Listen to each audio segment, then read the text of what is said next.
प्रभाग क्रमांक 8 मधून वाहणारा चैत्रबन नाला काल झालेल्या जोरदार पावसामुळे पात्राबाहेर पडून मंगलमूर्ती कॉलनी, आनंदनगर आदी भागातील नागरिकांच्या घरात पाणी शिरल्यानं माजी नगरसेवक विष्णू माने यांनी प्रत्यक्ष पाण्यात उतरून महापालिका प्रशासनाच्या सहाय्यानं JCB बोलावून पाण्यास वाट करून देत निचरा करून घेतला।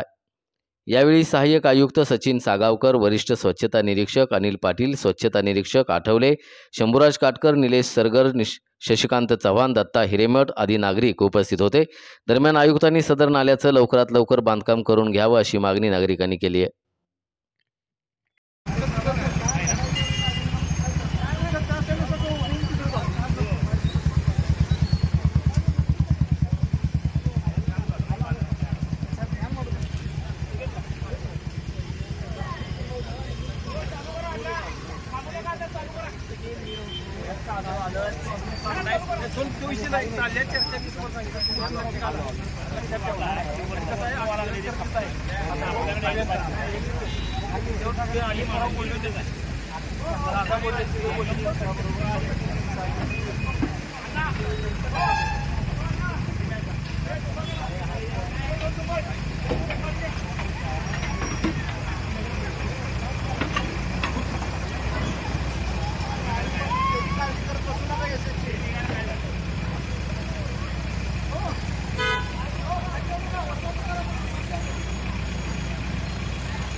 काय झालं?